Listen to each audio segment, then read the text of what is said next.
Ìrèdè.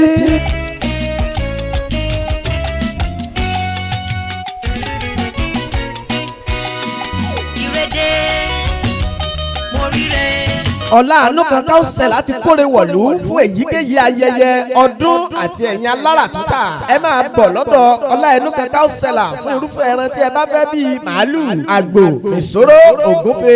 OLAINUKAN káùsẹ̀là wà ní Ikoyi ilé ìjọba ìbílẹ̀ Isokan ní ìpínlẹ̀ Osun. Ẹ wá gbọ́ o, àǹfààní wà láti bá yín gbé ẹran tí ẹ bá rà lọ́dọ̀ OLAINUKAN káùsẹ̀là dé ojúlẹ̀kùn yín. Kò tán síbẹ̀, gbogbo ẹran tí ẹ bá rà lọ́dọ̀ OLAINUKAN káùsẹ̀là ló dá pé tí ò sí ohunkóhun tó yọ sọnù lára rẹ̀. Fún ẹ̀kúnrẹ́rẹ́ àlàyé ẹ pè Mr. Sulaiman OLAINUKAN sórí àwọn ẹ̀rọ ìbánisọ̀rọ̀ wọ̀nyí 07054277786 tàbí 07046948838. OLAINUKAN káùsẹ̀là tẹ́lọ́rùn oníbàárà ló jẹ wá lógún.